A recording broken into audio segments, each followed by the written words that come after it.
여러분 안녕하십니까? 이제 말씀을 나누는 시간을 갖겠습니다. 말씀을 전하기 전에 지금 유튜브로 지금 제가 이렇게 유튜브에 올리고 있는데 여기에 쉽게 접근하시는 방법을 말씀 전하기 전에 항상 말씀을 드리겠습니다. 유튜브로 오시면은 검색창에 따옴표 꼭 치시고 주안의 교회 CIL 띄어쓰기 하지 마시고 들어오시면 되고요.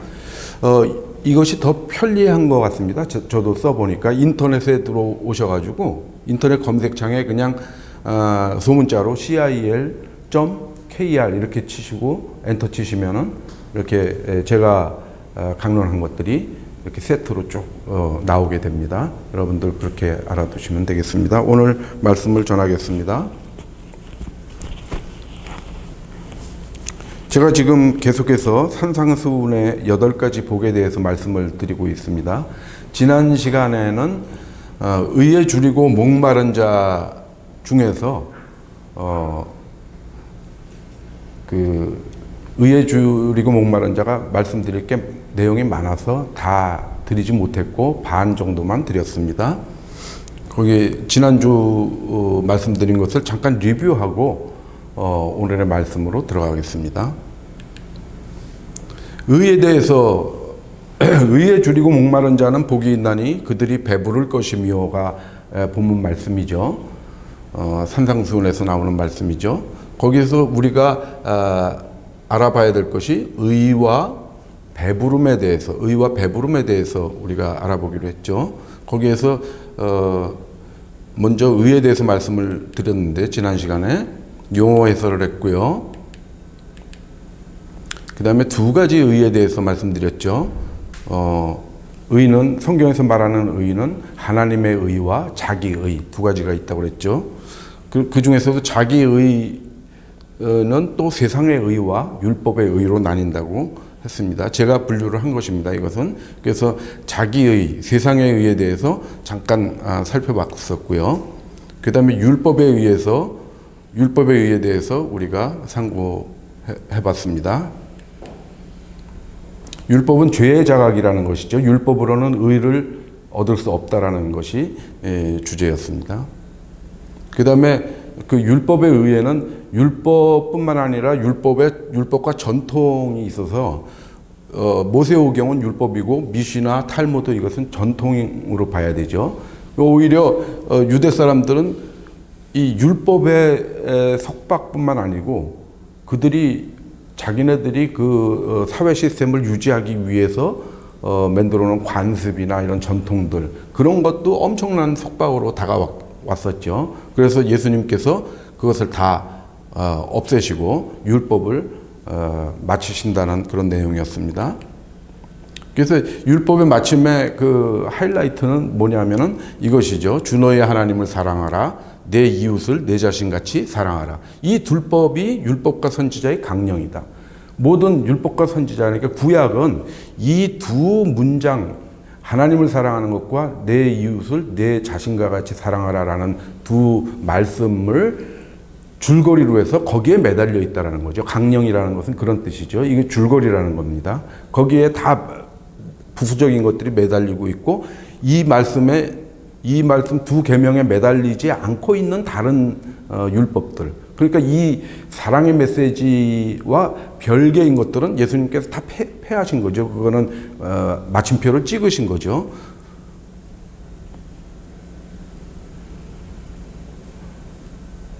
이것입니다. 그래서 이 율법의 마침은 이 2 말씀으로. 그래서 이게 율법과 선지자의 강령이라고 그랬는데 보면은 이게 이제 그 주 너의 하나님을 사랑하라는 말씀은 신명기죠. 신명기 6장 5절에 나오는 말씀이고 내 이웃을 내 자신같이 사랑하라는 레위기 19장 18절입니다. 아주 유명한 구절이어서 저도 이제 외우고 있습니다. 그 구절을. 그런데 그 신명기하고 레위기는 율법서죠. 수많은 율법이 있습니다. 근데 신명기 중에서는 이거 주 너의 하나님을 사랑하라. 레위기 엄청나게 복잡한 제사에 관해서 쭉 나오죠. 레위기에 그 절기를 지키는 것도 다 나오고 시시콜콜하게 율법이 다 나오는 그 레위기 중에서 내 이웃을 내 자신같이 사랑하라. 19장 18절 말씀. 신명기에서 한 말씀, 레위기에서 한 말씀, 이거면은 율법과 선지자가 끝이다 이겁니다. 그거와 관련된 어떤 에피소드나 말씀들이 중요한 것이지 나머지는 우리에게 중요하지 않다. 우리가 영생의 길을 가는 데 있어서.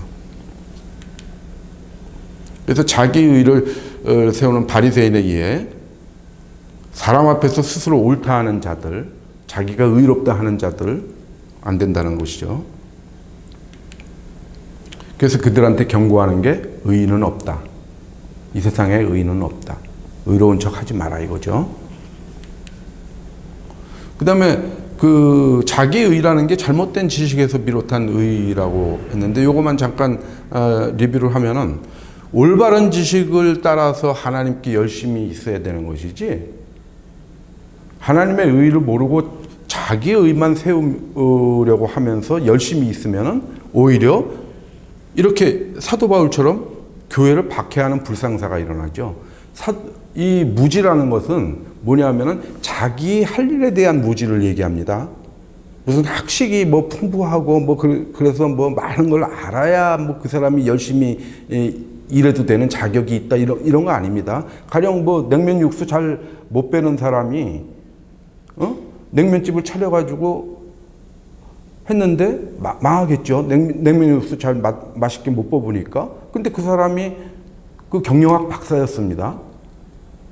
그러면 그 사람이 하는 일은 냉면 육수를 잘 뽑는 일인데 거기에 대한 지식은 부족한 사람인데 자기가 다른 학식, 경영을 잘한다고 생각을 해가지고 경영만으로 된 경영학 가지고 냉면집이 운영되는 것은 아니지 않습니까? 냉면 육수가 맛있어야 되는 것이죠. 그러니까 거기에 딱 맞는 지식을 갖춰야 그것이 올바른 지식인 것이죠. 그러니까 사도 바울도 뭐냐면은 이분이 학식이 부족해서 이 잘못된 행동을 했습니까? 교회 일을 함에 있어서 하나님의 일을 하는 데 있어서 올바른 지식이 없었던 거죠.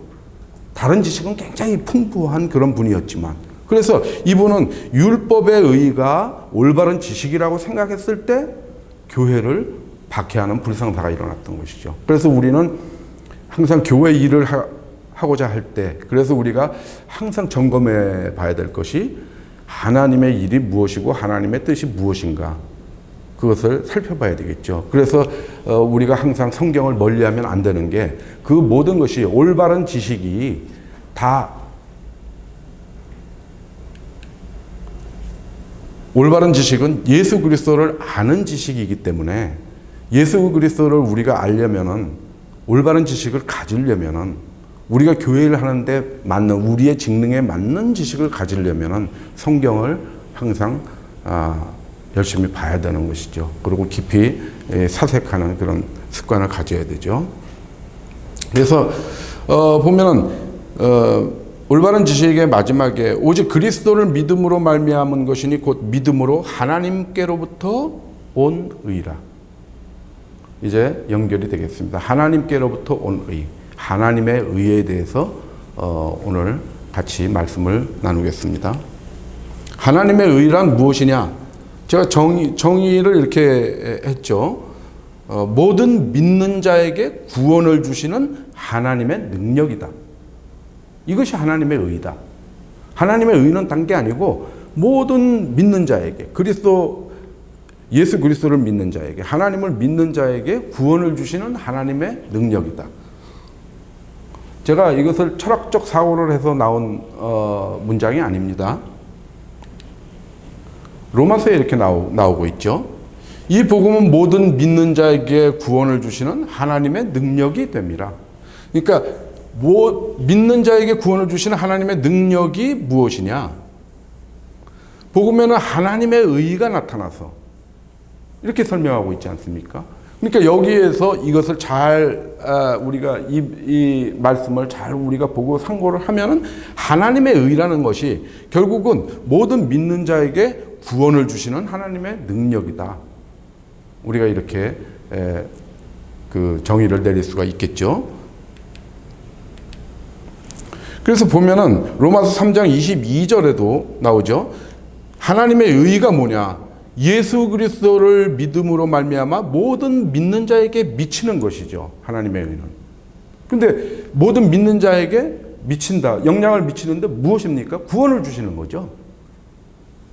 로마서 1장에서 얘기한 것과 로마서 3장 22절이 하나님의 의에 대해서 얘기를 하고 있는 것이죠. 그래서 그렇게 정의를 내릴 수 있었고, 그런데 고린도전서에서는 오직 부르심을 입은 자들에게는 그리스도는 하나님의 능력이요 하나님의 지혜다, 이렇게 나옵니다. 하나님의 능력은 무엇입니까? 하나님의 의죠. 하나님의 능력은 하나님의 능력이 다른 데 발휘되는 것이 아니고 모든 믿는 자에게 구원을 주시는 데 능력이 사용되시는 거죠. 그런데 여기서 보면 그리스도는 하나님의 능력이다, 또 하나님의 지혜다 라고 나옵니다. 왜 그렇습니까? 그리스도는 말씀입니다. 요한복음 1장 1절에 그냥 나오죠. 그게 가장 이성적인 창세기라고 보여집니다. 요한복음 1장 1절이 태초에 말씀이 계시니라. 이 말씀이 하나님과 함께 계셨으니 이 말씀은 곧 하나님이시니라. 만물이 그로 말미암아 지은 바 되었으니 1장 3절이죠. 그리스도가 말씀이고 만물이 그 말씀으로 지은 바 되었다는 겁니다. 그 말씀은 로고스죠. 이성이고 원리입니다. 이 그리스도의 이 창조는 원리대로 창조하신 겁니다. 주구난방 막 이렇게 마구잡이로 된 것이 아니고 아주 과학적이고 체계적으로 이렇게 창조가 된 것이죠. 로고스, 이성, 원리를 따라서. 또 그리스도는 누구입니까? 구원의 창시자입니다. 만물의 창조자이면서 구원의 메커니즘을 창시하신 분입니다. 히브리서 2장 10절에 분명히 나오죠. 그는 구원의 창시자다. 저자다 이겁니다. 구원의 저자. 구원의 메커니즘을 만들어낸 분이다라는 겁니다. 그리스도는 그러므로 그리스도는 하나님의 능력이 되는 겁니다. 왜냐하면 창세기에서도 나오죠. 창세기 1장 3절에 보면은 그렇게 나오죠. 하나님이 이루시되 말씀으로 창조하시죠. 빛이 있으라 하시면 빛이 있었고 그렇게 나옵니다. 그때의 그 말씀, 하나님이 이르시되 할 때 그 말씀이 누굽니까? 예수 그리스도입니다. 하나님은 본체가 사랑이시고 그 사랑 가운데서 모든 것이 이루어지는 근원이고 실제로 움직인 것, 능력은 그리스도 예수입니다. 우리가 그래서 예수 그리스도를 하나님이라 칭하고 그 성부와 성자와 성령을 삼위일체라고 얘기하고 믿는 것입니다. 그러면 여기 또 하나님의 지혜니라 그럽니다. 하나님의 지혜, 그리스도가 하나님의 지혜다. 좀 이해하기 좀 어려운 말씀이죠. 이 지혜는 상당히 추상적인 건데 어떤 추상적 개념 아닙니까? 지혜라는 것은. 근데 예수 그리스도가 하나님의 지혜라는 것입니다. 그러면 우리가 이것을 어떻게 해석해야 됩니까? 우리 마음대로 해석할 수 있습니까? 우리가 무슨 칸트의 이성비판, 순수 이성비판 뭐 이런 식의 사고의 체계로 생각을 해가지고 우리가 결론을 낼 수 있습니까? 성경은 절대로 그렇게 해서는 안 됩니다. 세상의 철학적인 방법이나 그런 사고방식으로 성경을 해석하면 안 되고 성경은 성경에서 답을 찾아야 됩니다. 하나님의 지혜라는 게 무슨 뜻인가? 잠언을 보겠습니다. 잠언 8장을 보면은 지혜에 대해서 쭉 나옵니다. 지혜가 잠언 8장은 지혜가 의인화된 겁니다. 제가 몇 구절을 읽어보겠습니다. 8장 12절에 나 지혜는 의인화하고 있죠. 나 지혜를 보고 내가 지혜라는 거죠. 명철로 주소를 삼으며 지식과 근신을 찾아 얻나니. 22절에 보면 여호와께서 그 조화의 시작 곧 태초에 일하시기 전에 나를 가지셨으며, 나가 계속 지혜입니다. 나를 가지셨으며, 만세전부터 태초부터 땅이 생기기 전부터 내가 세움을 받았나니. 내가 누굽니까? 지혜입니다. 그럼 누가 상상이 됩니까 지금? 여러분한테? 예수님이 상상되지 않습니까? 8장 30절을 보면은 뛰어넘어가서 내가 그 곁에 있어서 창조자가 되어 날마다 그의 기뻐하신 바가 되었으며 항상 그 앞에서 즐거워하였으며, 이렇게 나옵니다. 그래서 잠언 8장은 지혜가 의인화되어 있고 예수 그리스도가 하나님의 지혜라는 것을 잘 설명하고 있습니다. 잠언에서. 그러면 이 잠언 이런 내용은 무엇에 해당됩니까? 아까 율법과 선지자의 강령, 그 두 계명에 매달려 있는 그런 복음이죠. 구약에도 이렇게 우리한테 꼭 필요한 예수님의 복음을 이해하는데 꼭 필요한 그런 복음들이 그 두 계명을 줄거리로 해서 거기에 매달려 있는 그 복음들이 있는 것이죠. 우리는 그런 것들은 잘 우리가 보고 우리가 거기서 많은 깨달음을 얻어야 할 걸로 생각이 됩니다. 그래서 그리스도는 하나님의 능력이다. 곧 그리스도는 하나님의 의다. 그래서 하나님의 의는 모든 믿는 자에게 구원을 주시는 하나님의 능력이고, 그리스도는 또한 하나님의 능력이고, 그리스도를 통해서 우리가 구원을 받을 수 있기 때문에 그렇죠. 우리가 구원을 받게 하시는 동력이 되시는 예수 그리스도이기 때문에 그렇습니다. 하나님의 의는 공정성을 가지고 있습니다. 요즘 많이 그 공정에 대한 화두가 많이 나오죠. 우리 세상에서. 세상의 공정하고 우리 하나님의 세계에서의 공정은 조금 다르죠. 물론 그들도 이제 우리 하나님의 그 의의 공정성을 조금이나마 이제 좀 따르려고 노력하는 사람들도 많이 있습니다. 그렇지만 우리가 공정성을 보겠습니다. 로마서 3장에서 보면은 곧 예수 그리스도를 믿음으로 말미암아 모든 믿는 자에게 미치는 하나님의 의인이 차별이 없느니라. 차별이 없는 것이 공정함의 아주 기본이죠. 그래서 공정성을 확보를 하려면은 어떤 게 필요하냐면은 조건의 평등입니다. 곧 기회의 평등, 어떤 조건, 초기 조건이 같아야 됩니다. 누구에게나. 출발선이 같아야 된다는 것이죠. 그러니까 기울어진 운동장이 되어서는 안 된다는 겁니다. 로마서 3장 9절에 어떻게 나옵니까? 유대인이나 헬라인이나 다 죄 아래 있다고 우리가 이미 선언하였느니라.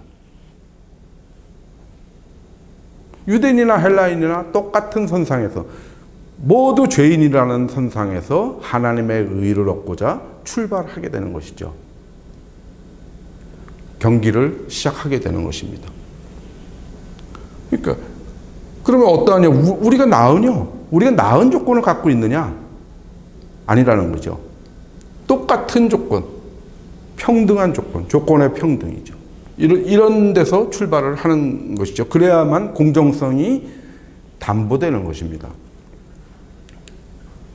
그러면 공정은 어떻게 이루어지는 것이냐? 기울어지는 운동장은 조건이죠. 이렇게 한쪽이 높은 쪽이고 한쪽이 낮으면은 그거 축구가 안 되겠죠.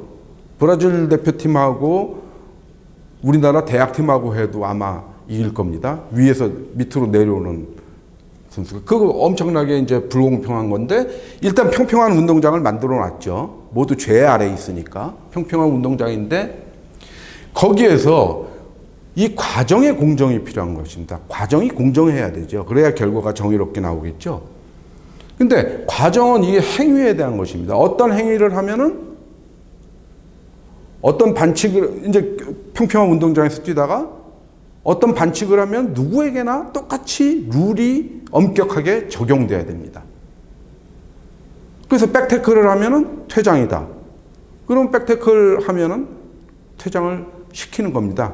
방금 전에 프리킥으로 골을 넣었어도 백태클 하면은 퇴장 당해. 98년도 프랑스 월드컵에서 그 하석주 선수 이름을 제가 거명해서 좀 죄송하긴 하지만 그 많은 사람들이 기억을 하기 때문에 그래가지고 백태클을 해가지고 퇴장을 당하신 적이 있죠. 그러니까 그런 것들이 이제 그때 당시에 왜 그랬냐면은 그 월드컵 하기 얼마 전에 그 규칙이 개정이 돼가지고 백태클은 무조건 퇴장시킨다 그랬습니다. 근데 이제 그 습관이 안 돼 있어가지고 선수들이 이제 우발적으로 좀 흥분된 상태에서 그렇게 나왔던 것이 있죠. 그러니까 공정하게 하려면은 누구는 봐주고 누구는 봐주지 않고 그러면 안 되겠죠. 그래서 보면은 누구든지 뭐뭐하면 뭐뭐하다. 이것이 엄격하게 성경에서는 적용되고 있습니다. 그래서 보면 고린도후서 5장 17절 보면 누구든지 그리스도 안에 있으면 새로운 피조물이라. 차별이 없죠. 공부 많이 한 사람이나 덜한 사람이나 남자나 여자나 젊은 사람이나 늙은 사람이나 모든 것 관계없이 누구든지 그리스도 안에 있으면 새로운 피조물이다. 이겁니다. 그것을 제일 강하게 천명하신 것이 뭡니까? 예수님께서 니고데모를 만났을 때 뭐라고 그럽니까? 요한복음 3장 16절이죠. 그 유명한 하나님이 독생자를 보냈는데 누구든지 그를 믿으면, 그러니까 이는 그를 믿는 자마다죠.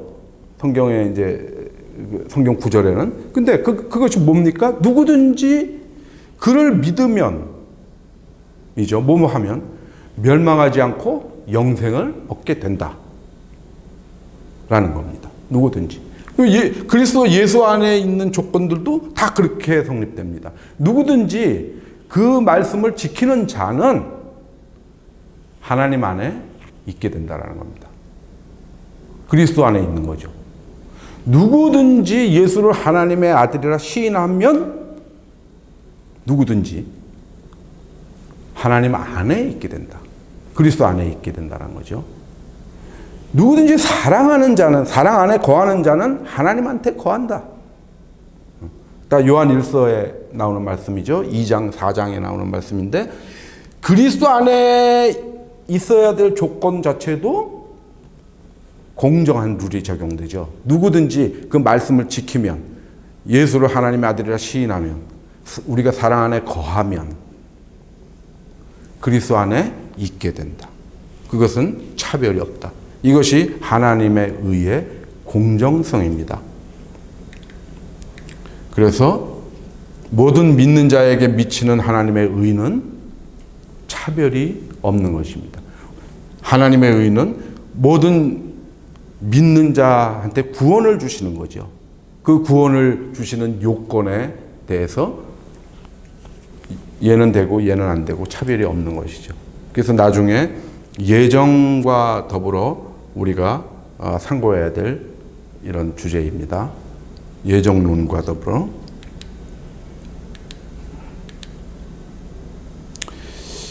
이 하나님의 의는 역시 하나님으로부터 나오는 모든 것은 성도로 확장됩니다. 사랑이신 하나님으로부터 나오는 사랑, 그것은 우리에게 확장되고 우리가 우리 이웃으로 확장시킵니다. 그래서 항상 이런 도표를 머릿속에 그리시면 됩니다. 이렇게 수직과 수평, 어려운 거 아니죠? 하나님으로부터 와서 이웃에게로 전달되는 이 간단한 그래프, 이것이 진리에 계속 적용되고 있습니다. 지난번에 애통과 위로에 대해서 제가 말씀을 드렸을 때 위로가 그랬죠. 위로는 하나님께로부터 나서 하나님께로부터 출발해서 예수 그리스도를 통하면서 증폭돼 가지고 넘쳐나는 거죠. 페리시오라는 개념을 말씀드렸습니다. 성도에게로 와서 그것이 다시 성도에게로 전달되는 그런 과정이죠. 그러니까 하나님으로부터 나오는 모든 선함은 하나님으로부터 출발해서 우리에게 다다라서 우리로부터 이웃에게 전달되는 것입니다. 그러니까 그러므로 우리를 구원하시는 하나님의 능력 또한 마찬가지입니다. 하나님의 선하심이기 때문에. 그래서 빌립보서 3장 9절에 보면은 이제 그 안에서 발견되려 함이니, 지난 시간에도 나왔던 얘기죠. 예수 그리스도 안에서 내가 발견되려 한다. 내가 가진 의는 율법에서 난 것이 아니요 오직 그리스도를 믿음으로 말미암은 것이니 곧 믿음으로 하나님께로부터 난 의라. 이 의는 하나님께로부터 오는 거죠. 하나님께로부터 오는 겁니다. 그래서 예수님을 통하죠. 그래서 예수 믿는 자를 의롭다 하려 하십니다. 결국 우리에게로 하나님의 의가 확장되고 전해지는 것이죠. 그런데 여기 말의 표현이 재밌죠. 예수 믿는 자를 의롭다 하려 하심이라. 그러니까 너네가 의롭다 하고 칭해 주는 겁니다. 우리가 본질 자체가 우리가 의로운 자가 아니고 의롭다고 해주는 겁니다. 뭘로? 믿음으로. 우리가 믿음을 가지고 있을 때 하나님의 은혜로 우리가 의롭다 하심을 얻는 거죠. 그래서 어떻게 하면 우리가 의롭다 하고 여겨질 것이냐. 그러니까 성도의 칭의에 대해서 한번 보겠습니다. 칭의라는 것은 의롭다 일컬어짐이죠. 의롭다고 쳐주는 겁니다. 실제로 의로운 게 아니고 하나님께서 봐주시는 겁니다. 너네 의롭지 않은데 의롭다고 해줄게. 성의를 봐서 너네 성의를 봐서 의롭다고 해줄게. 그 성의는 뭡니까? 다른 게 아니죠. 다른 거 아무것도 없습니다. 믿음입니다. 오직 믿음. 그래서 성도의 칭의는 의롭다 일컬어짐을 받는 것은 하나님의 은혜로 가능한 것이죠. 로마서 3장 23절에 뭡니까? 모든 사람이 죄를 범하였음에 하나님의 영광에 이르지 못했는데, 모든 사람이 죄를 범했으니까 하나님의 영광에 이르지 못하죠. 그러면 우리가 구원받을 수 없는 거죠. 그랬는데 그러면 우리는 끝났나? 했더니 바로 24절 그 다음에 답을 주고 있는 것이죠. 그리스도 예수 안에 있는 구원으로, 속량이 구원이라는 뜻이죠. 구원으로 말미암아 하나님의 은혜로 값없이 의롭다 하심을 얻은 자 되었느니라. 그렇죠. 의롭다 하심을 얻은 자죠. 의로운 자가 아니고. 하나님께서 하나님의 은혜로 값없이 의롭다 해줄게 라는 것을, 그런 얘기를 들은 자가 되었다는 거죠. 그것은 순전히 하나님의 은혜인 것이죠.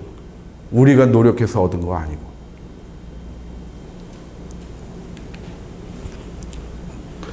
그러니까 조건이 무엇이겠습니까? 믿음입니다. 믿음. 오직 믿음. 그 종교개혁자들이 얘기했던 솔라 피데, 5가지 오직을 얘기했죠. 오직 믿음, 오직 성경, 오직 예수, 오직 은혜, 오직 하나님께 영광. 그게 5가지죠. 그 중에서 제가 중요한 게 하나 빠졌다고 생각하는 게 있습니다. 솔라 아가페, 오직 사랑. 사실은 오직 사랑이 있었어야 되는데 그것이 빠져 있는 게 상당히 좀 섭섭한 일이죠. 그분들의 5 솔라에서. 조건에서 가장 중요한 것이 믿음이죠. 그럼 로마서 3장 28절에 계속해서 아까 로마서 3장 23절도 제가 말씀드렸고 24절도 말씀드렸는데, 거기에서 로마서 3장에서는 하나님의 의에 대해서 계속해서 얘기를 하고 있습니다. 하나님의 의는 어떻게 얻어지는 것인가? 우리가 어떻게 해야 의롭다 여기심을 받을 것인가? 그런 문제죠. 그러므로 사람이 의롭다 하심을 얻는 것은 칭의죠. 율법의 행위에 있지 않고 믿음으로 되는 줄 우리가 인정하노라. 우리가 율법의 행위에 있지 않다라고 했습니다. 우리가 율법의 행위를 해서 얻어지는 것이 아니고 오직 믿음으로.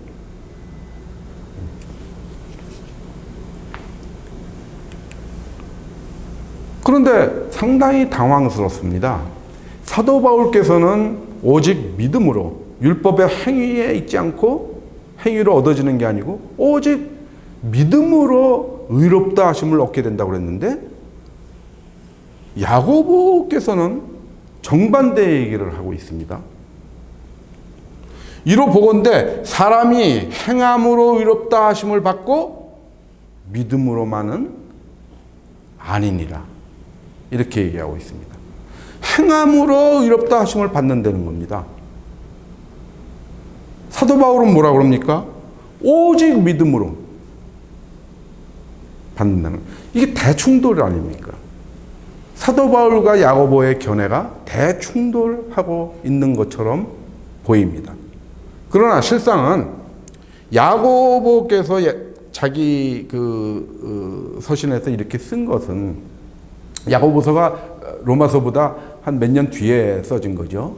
사람들이 사도 바울의 그 믿음의 의미를, 믿음이란 무엇인가를 정확히 모르고 있다라고 생각을 해서 행함을 얘기를 한 것이죠. 믿음은 너희 마음속에 그냥 존재하고 있는, 이렇게 마음속에서 누워있는 것이 아니다. 움직이지 않고 있는 것이 아니다라는 것입니다. 믿음은 역동성을 갖고 있다는 겁니다.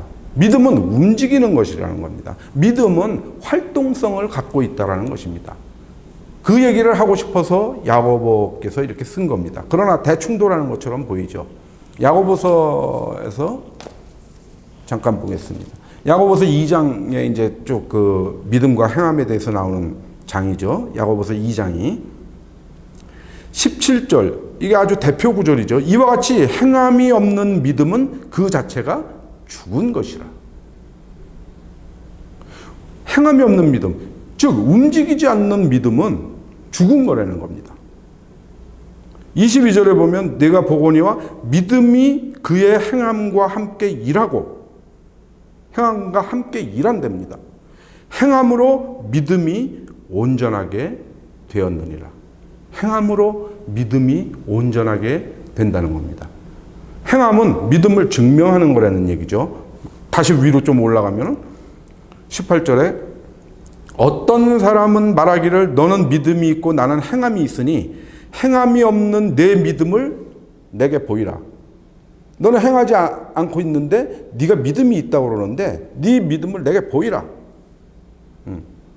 행함을 하지 않고도 믿음이라는 게 존재할 수 있다면 그 믿음 한번 꺼내 보여라 이겁니다. 나는 행함으로 내 믿음을 내게 보이리라. 이렇게 했죠. 그러면서 결론적으로 이로보건대 사람이 행함으로 의롭다 하심을 받고 믿음으로만은 아니니라.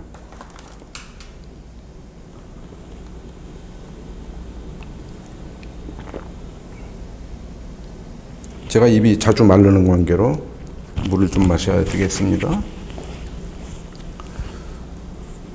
그래서 로마서와 야고보서가 완전히 해결하지 못하는 문제. 물론 그런 거에 대해서 이렇게 경계를 하기 위해서 야고보께서 이렇게 쓰시긴 하셨지만, 행함이 없는 믿음은 죽은 믿음이라고까지 말씀을 하셨지만, 사도 요한이 더 명백하게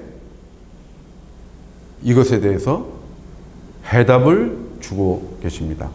예수님의 말씀을 기록으로 남겨서 예수님께서 이렇게 말씀하셨다라는 것이죠.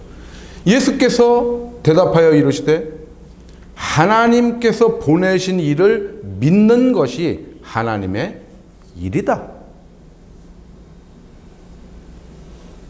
라고 말씀하십니다. 믿는 것이 일이라는 겁니다. 헬라어 에르곤이라는 것은 야고보서에서 쓰인 행함과 요한복음에서 쓴 하나님의 일과 행함이 같이 헬라어에서 에르곤입니다. 여기서 분명하게 예수님께서 그렇지 않습니까? 하나님의 일이란 무엇이냐? 하나님을 믿는 것이다라는 겁니다. 하나님께서 보내신 일을, 예수 그리스도를 믿는 것이라는 겁니다. 그것이 하나님의 일이라는 겁니다. 여러분들 교회에서 그런 얘기 많이 하시죠? 이건 하나님의 일이니까. 뭐 우리가 하나님의 일을 하는 데 있어서 그리고 이렇게 의견이 분분하면은 조금 권위 있는 분이 목사님이나 장로님이나 이런 분들이 이거 하나님의 일이니까 여러분들 너무 그러시면 안 돼 하고 수시로 우리가 사용하는 게 하나님의 일인데, 예수님께서는 하나님의 일에 대해서 정의를 내리고 계시는 겁니다. 하나님의 일은 딴 것이 아니고 하나님께서 보내신 일을 믿는 것이다라는 겁니다. 그럼 이 믿는 것이 어떻게 일이 됐습니까? 행함은 뭡니까? 사도 바울이 그 행함으로 의롭다 하심을 얻지 못한다라고 하는 그 행함은 아까 뭐라고 그랬습니까? 율법의 행위라고 그랬지 않습니까? 율법의 행위입니다. 그런데 여기에서 믿는 것, 여기에서의 행함은 무엇입니까? 여기에서의 하나님의 일은 무엇입니까? 하나님께서 보내신 이, 즉 예수 그리스도를 믿는 것입니다. 그러니까 믿는 것은 무엇입니까? 믿으면 어떻게 합니까? 순종합니다. 예수 그리스도가 우리의 구세주시다라고 믿으면 우리가 그의 말씀에 순종하는 것입니다. 그의 말씀을 따르는 것입니다. 그래서 행함으로 의롭다 하심을 얻는 겁니다. 이 행함은 율법의 행함이 아니고 하나님의 일입니다. 믿는 것입니다. 믿고 순종해서. 그러면 우리가 믿고 순종할 때 최종적으로 하는 것이 무엇입니까? 예수님께서 우리한테 시킨 거 딱 한 가지. 무엇입니까? 내 이웃을 내 자신과 같이 사랑하라. 그거 하나입니다. 그거 하나. 왜냐하면 그거밖에는 예수님께서 우리한테 시킨 게 없습니다. 너희가 서로 사랑하라. 내가 너희를 사랑한 것 같이 너희도 서로 사랑하라. 같이. 예수님이 너네 사랑한 것처럼 너네 서로 사랑해. 너 사랑하는 것처럼 네 이웃을 사랑해. 이겁니다. 그것이 믿는 것이고 그것이 하나님의 일을 하는 겁니다. 우리가 사랑을 베푸는 삶을 사는 것이 하나님의 일을 하는 것입니다. 그렇기 때문에 믿는 것이 하나님의 일이요 그것이 행함이기 때문에 이 행함이 없으면은 이 믿음은 죽은 것이죠. 움직이지 않으니까. 순종하지 않는 것. 순종하지 않는 믿음은 믿음이 아니죠. 그래서 이것이 로마서와 야고보서의 충돌이 요한복음에서 깨끗하게 해결되는 것입니다. 예수님 말씀으로. 예수님께서 이미 이렇게 말씀을 하셨는데 사도들이 그 말씀을 정확히 모르고 있었을 수도 있습니다. 사도 요한께서 이것을 담아두고 계시다가 교회에서 사도 바울 쪽을 옹호하는 사람들은 믿음으로 다 된다고 그랬는데 야고보 당신은 왜 그런 소리 하는 거예요? 또 예루살렘 교회에 있는 사람들은 야고보께서 이제 목회하던 그 예루살렘 교회 사람들은 너네가 믿는다고 하지만 한번 증명해봐. 뭘로 믿는다는 거야? 막 옥신각신 다툴 때 요한복음이 그 뒤에 쓰여진 거죠. 예수님이 넌 이렇게 말씀하셨어. 근데 그 뜻이 너네들이 그 깊이 생각을 못 하겠니? 깊이 생각을 해봐. 믿는 것이 행함인 것이고 그것이 하나님의 일이야. 근데 하나님의 일은 딴 게 아니고 사랑하라는 거야. 그거 외에는 하나님의 일이 아니야. 교회 건축하고 막 교회 인테리어 잘 꾸리고 또 어떤 분은 정성을 폄훼하는 건 아니지만 매주 강대상에다가 꽃도 갖다 이렇게 참 아름답게 꾸미고 그러는 것들이 다 넓은 의미에서는 다 이렇게 사랑의 범주에 들어가긴 하지만 우리가 실제로 어떤 구체적인 일들 그것이 하나님의 일이라는 것을 정확히 모르게 되면은 하나님의 일의 개념을 정확히 모르게 되면은 선으로 뭐를 할 수도 있지만 그것이 궤도를 이탈할 수가 있다라는 것입니다. 그래서 올바른 지식을 갖고 열심을 내야 된다는 겁니다. 그러니까 우리가 하나님의 일이라는 것도 정확하게 알고 올바른 지식을 갖고 하나님의 일을 우리가 하나님의 일에 열심을 내야 된다는 것이죠. 그러니까 뭐 우리가 쓸데없는데 막 돈 쓰고 막 저기 교회 꾸미고 막 그러는 거는 하나님의 일이 아닙니다. 교회에서 많이 이제 연보가 거치고 그러면 그것을 불우한 사람을 도와주고,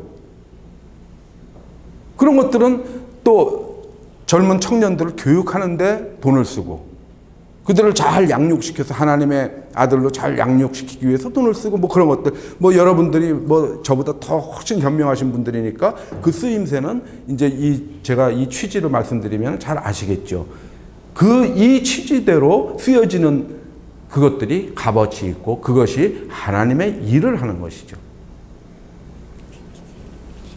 조금 길어졌습니다. 그러나 중요한 문제 같아서 제가 강조를 합니다. 하나님의 의를 우리가 얻으려면은 또 나옵니다. 예수 그리스도 안에 있어야 되는 겁니다. 우리가 예수 그리스도 안에 있어야만 의를 얻을 수 있는 겁니다. 우리가 보십시오. 하나님의 은혜를 받기 위해서도 그리스도 예수 안에 있는 구원으로 우리가 들어가야 되는 것이죠. 항상 예수 그리스도 아닙니다. 그 의미도 여러분한테 계속 지루할 정도로 반복하죠. 우리가 사랑 안에 거하는 것이다라는 거죠. 예수 그리스도 안에 있는 것은 두 계명을 지키라는 거죠. 하나님을 사랑하고 내 이웃을 내 자신과 같이 사랑하라. 그거가 그런 삶을 우리가 살도록 노력하는 것이 그리스도 안에 있는 삶이라는 것이죠. 그래서 결국은 그리스도 예수 안에 있는 삶, 그 안에서 하나님의 의가 되게 하려 하십니다.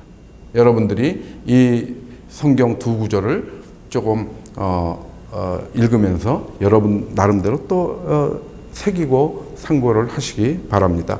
이렇게 제가 그냥 말로만 하는 설교 같으면은 이거를 여러분들이 잊어먹고 가겠지만 여기 화면에 띄워져 있으니까 여러분들이 제가 조금 강론 중에 부족한 면이 있을 겁니다. 부족한 면도 있고 그런 것들이 또 제가 미리 다 충분히 채우지 못하는 얘기들, 또 시간 관계상 빼먹는 얘기들도 이렇게 여러분들이 여기 띄어진 성경 구절들을 좀 찾아보시면서 여러분들 나름대로 묵상하고 사색하고 하시는 시간을 가지면은 참 좋을 것 같습니다. 성도, 그러니까 이 의롭다 하심을 입은 자들, 의롭다고 여겨진 자들, 칭의를 받은 자들의 의무가 있습니다. 즉 누굽니까? 우리 교회에 나오는 우리들이죠. 교회에 나오는 우리들입니다. 교회라는 것이 무엇입니까? 고린도전서 1장 2절에 나오죠. 하나님의 교회 곧 하면서 정의를 내리죠. 예수 그리스도 안에서 거룩하여지고 의로워진다는 것이죠. 예수 그리스도 안에서 거룩하여지고 성도라 부르심을 받은 자들과 예수 그리스도의 이름을 부르는 자들로 이루어진 것이 교회죠. 그렇습니다. 그러니까 우리 성도들이 모여서 이룬 교회가 해야 될 의무, 그 교회에 속한 성도들의 각자의 의무가 있습니다. 무엇입니까? 로마서 6장에 너희 지체를 불의의 무기로 죄에게 내주지 말고 너희 지체를 의의 무기로 하나님께 드리라. 의의 무기로 하나님께 드리라. 너희가 하나님으로부터 의의 무기로 쓰임을 받아라라는 것이죠. 의의 무기로 쓰임을 받으라는 겁니다. 의의 무기는 뭐에 필요합니까? 무기는 어디에 필요합니까? 무기는 싸움에 필요하죠. 의의 무기는 어디에 필요합니까? 우리가 임진왜란을 할 때 쓰는 그런 무기입니까? 아니면 여호수아가 여리고성을 함락시킬 때 쓰던 그런 무기입니까? 아니죠. 그런 부딪히는 싸움에 쓰이는 무기가 아닙니다. 의의 무기는 선한 싸움에 쓰이는 무기입니다. 선한 싸움. 디모데전서 6장 12절에 보면은 믿음의 선한 싸움을 싸우라 이렇게 나오죠. 영생을 취하라. 이를 위하여 내가 부르심을 받았고 많은 증인 앞에서 선한 증언을 하였도다. 선한 싸움에 사용될 무기가 의의 무기입니다. 의의 무기 들고만 있으면 안 되겠죠? 우리가 선한 싸움을 해야 되는 것이 성도의 의무, 교회의 의무입니다. 선한 싸움은 뭡니까? 싸움이라는 헬라어 아고는 영어로는 레이스입니다. 파이트가 아닙니다. 치고받는 그 전쟁의 싸움, 권투 같은 주고받는, 주먹을 주고받는 그런 싸움이 아니고 자기 갈 길을 가는 싸움입니다. 그것도 싸움이죠. 100m 올림픽 지금 하고 있지만 100m 같은 경우에 트랙 딱 줄 쳐놓고 다른 사람한테 타치를 안 하죠. 전혀. 자기 갈 길만 내달리는 겁니다. 믿음의 선한 싸움은 바로 그것입니다. 선한 싸움은 경주입니다. 경주. 믿음의 선한 싸움을 싸우라. 영생을 취하라 그러죠. 영생은 어떻게 취합니까? 영생하고 관련된 게 무엇입니까? 하나님의 의죠. 모든 믿는 자를 구원하시는 하나님의 능력, 그것을 우리가 잡아야, 하나님의 의를 잡아야 영생을 잡을 수가 있는 거죠. 영생을 취할 수가 있는 겁니다. 의의 무기를 가지고 선한 싸움을 하면서 하나님의 의를 놓지 않고 있어야 되는 것이죠. 우리는. 그래서 선한 싸움의 요체는 무엇입니까? 많은 증인 앞에서 선한 증언을 하였도다. 선한 싸움이라는 것은 많은 사람들 앞에서 우리가 선한 증언을, 즉 예수 그리스도의 복음, 사랑의 복음을 증거하는 것이 선한 싸움인 것입니다. 그것을 우리가 죽을 때까지, 의의 면류관을 받을 때까지 우리는 그 길을 달려가야 할 것입니다. 오늘 이 말씀을 마치면서 우리 성도님들과 제가 그 선한 싸움, 죽을 때까지 그리스도 안에 있으면서 의의 무기를 가지고 우리가 복음을 전하는, 선한 증언을 하는 선한 싸움을 간단 없이 행해가는 우리 성도와 제가 되기를 원하고, 또 우리에게 예수 그리스도께서, 성령께서 인도해 주시고 동행해 주시고 힘 주시기를 간절히 기도합니다. 예수 그리스도 이름으로 기도드립니다. 다음 시간에는, 오늘은 여기까지 말씀을 드리고요. 다음 시간에는 그러면 의에 줄이고 목마른 자가, 선한 싸움을 달려갈 자가 배부를 때 우리에게 채워질 것이 무엇이냐, 배부름은 무엇이냐에 대해서 여러분과 말씀을 나누고자 합니다. 경청해 주셔서 감사합니다.